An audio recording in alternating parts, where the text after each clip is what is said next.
Hello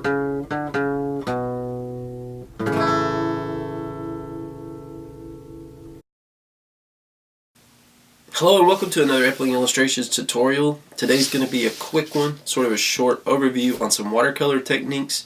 I've had a few questions to come in about watercolor, and I love working with watercolor, so there's no better time really for us to jump into another example than today. Hope everybody's thawing out, having a good winter, be safe, and have fun, especially on the icy roads, of course. It's been pretty bad here around my neck of the woods, as they say, so just try to be safe. But let's go ahead and just jump right into today's tutorial, and we're going to be focusing again on watercolor and a couple of approaches using watercolor again. Thanks a lot.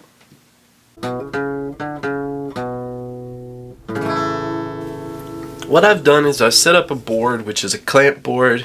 These are boards that you can purchase in a lot of different types of hobby stores.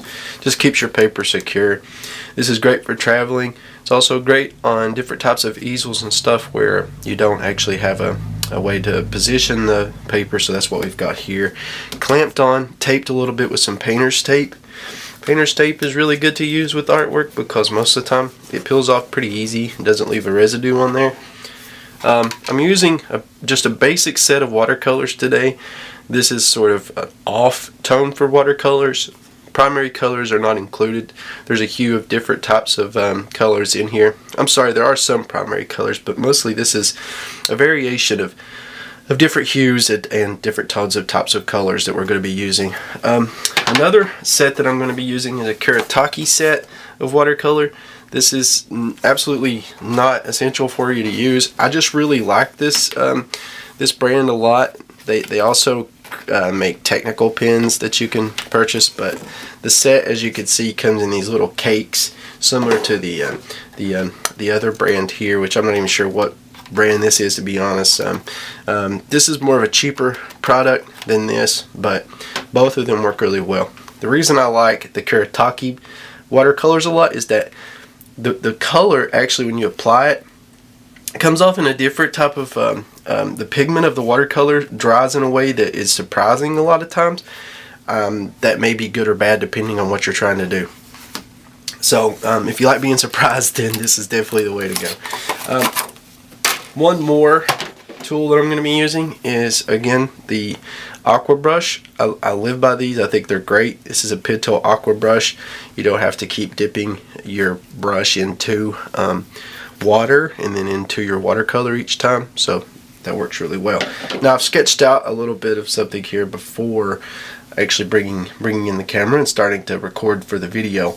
This is a character that I've been working on for a little bit. I really don't know what type of character this is, and we may just speed draw through this portion. My editing skills aren't the best, but we'll see what happens. It's a character that is almost like a it's an aquatic creature.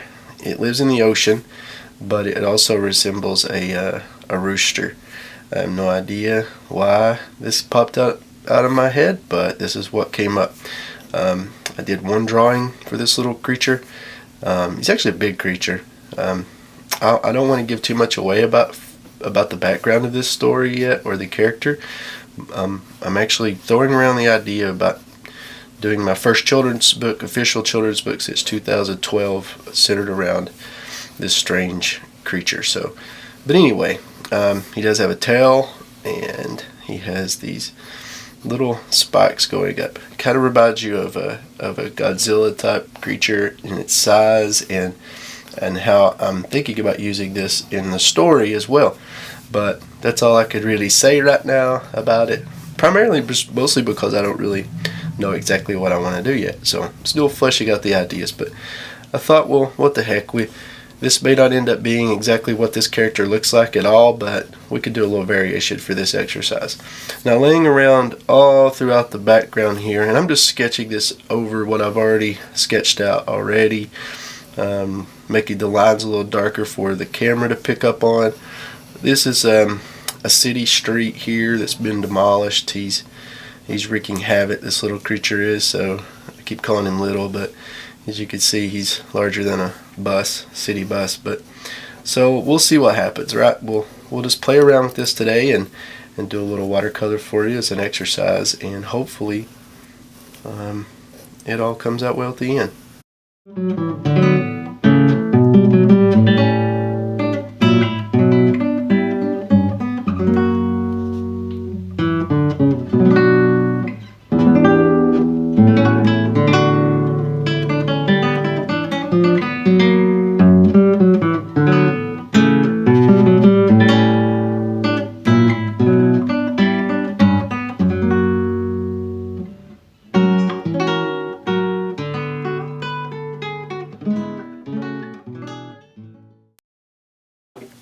Okay, we have the basic outline for this character finished now, so I'm going to go ahead and start pulling in a little bit of color. I think I'm going to start out with the smaller set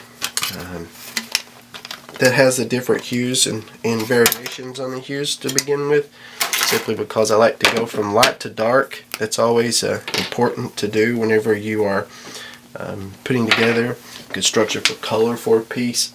Light to dark helps, because if you go the opposite direction, it's always much more difficult to take away than it is to put together. That's always what I've been told, so that's what we're going to go with for our project too. It's always easier to add to than it is to take away. That's probably a better way of saying it. Alright, so I have the aqua brush ready up and to go, and I'm going to go ahead and start pulling a little bit of color. Now I want you to notice something while I do this. I'm splashing color on. There's different approaches for this. You can become very technical with it. You can, make sure that every line that you've created is darkened in, or there's certain, objects or features of your drawing that you want to make sure and have a clear outline. We still want to do that here, but the approach that I like to take with watercolor, the more that I use it, is more of a fun type of loose approach to it. I like to add color and specks of color all throughout. I don't like to be absolutely, barred down to the technical side of what I'm doing. Now I can do that. I've done that a lot with works in the past, where if something calls for a very technical look, then I will be sure and do that. But for the purpose of this sketch today, I just want to go ahead and put color down in bits and pieces throughout the drawing. Mostly because I'm still unsure yet with this character. This is a large part of character design, and we talk about creating character concepts in the workshop, the sequential art workshop that I put together and carry out for schools and in schools. Done a lot of work with KVEC and other accounts throughout Eastern Kentucky and the tri-state area even in the past. So I've done this work a lot with students, and what we talk about with characters is that you start building your character based on generally a certain idea.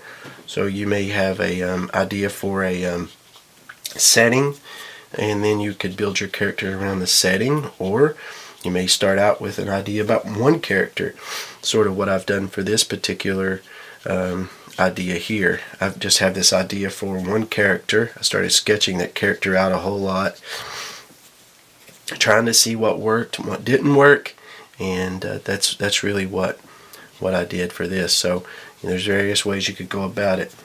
Now as I'm laying down this color, you can notice that I'm being very loose with it. This is rubble. This is all rubble from a street that's been demolished by this creature or this character, whatever. And so I'm laying down color throughout. I'm starting out with one color, which is a gray, and I'm going around the entire drawing using the gray. And what I'm doing is I'm laying down this color in bits and pieces of the work. Now what I may do in some instances, I will take my brush over top of a certain area, like with the smoke rising, and I'll get that area wet first, then I'll add color in there. This is what I'm getting ready to do right now, and that's just one way to go about it. There's different ways to apply watercolor. I've seen some artists that will actually go and they'll wet the entire surface down where they're going to be coloring. It really depends on the effect that you're wanting to get out of it. You can see the difference here from this side I'm working on with the smoke rising versus this one. And when this dries, it will take an entirely different type of feel to it as well. The look of the smoke will be different for each side depending on what technique you use. So basically, you just lay down a little bit of water on the paper as you go, moving forward. So let's say I know I'm going in this direction with the smoke. I'm going to be coloring upwards towards the top. So after I lay down this color, I will take my brush and actually go over certain areas and get that paper wet in the areas that I want to go back and then add the color to.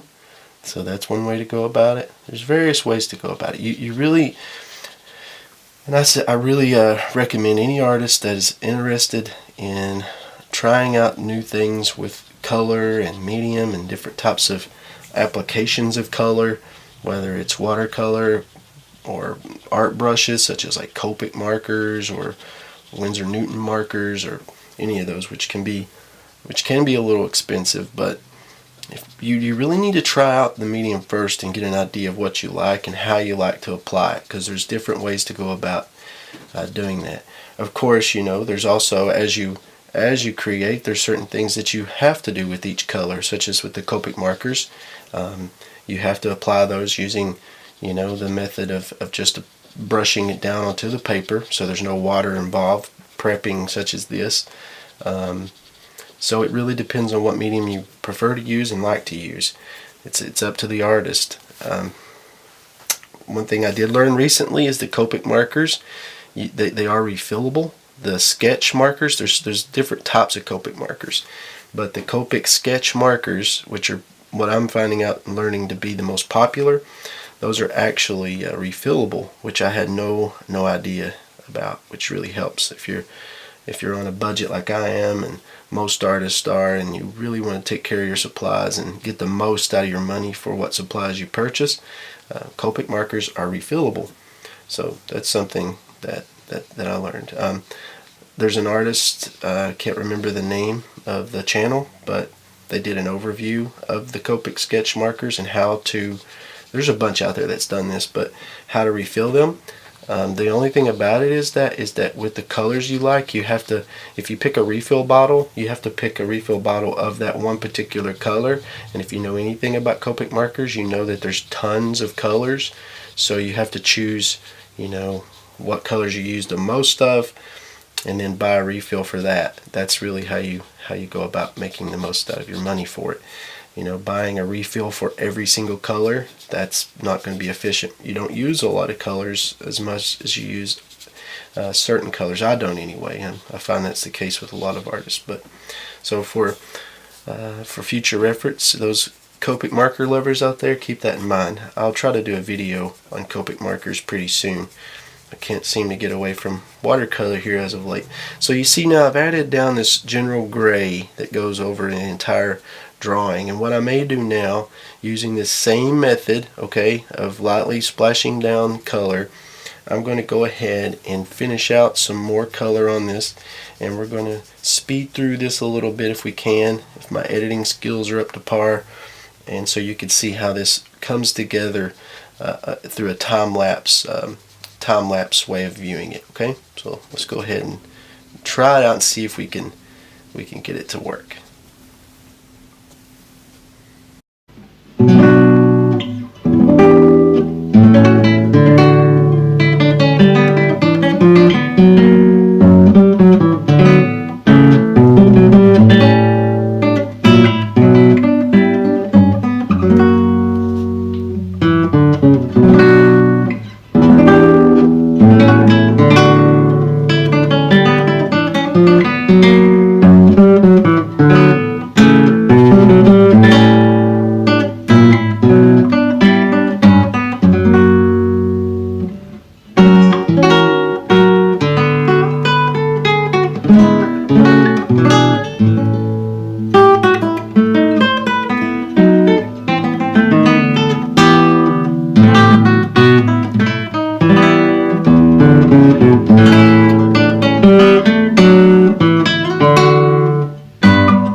Now, this was a really loose sketch. It was a loose watercolor. And really the biggest reason I like to share processes like this is that it shows a little bit about the working flow of character design. Now, of course, a more polished watercolor would look a lot more tightened in, but as you can see, I went over with the black ink though, and I just made scribbles to implied lines to show rubble and the smoke coming up, and then this little character standing in the middle of it all. Apparently he's caused it, and he's not feeling, I don't know, too sad about having done it, or maybe he is. It's up to you to decide, really. But this has been a really fun process. I love to create and work in watercolor, especially when working with character design, and I hope you've enjoyed it. I hope you've been able to follow along with me. Please visit www.theholler.org and look for the art workshop, and you'll be able to share your creations and stuff you follow along with me on the tutorials on there. Also, please visit my website too, ChristopherEpling.com. There's a lot of opportunities on there, especially for schools and workshops in schools. So if you'd like to have me at your school, I'd love to come. So check out my website, and you can see the process of getting that started. Okay? Awesome.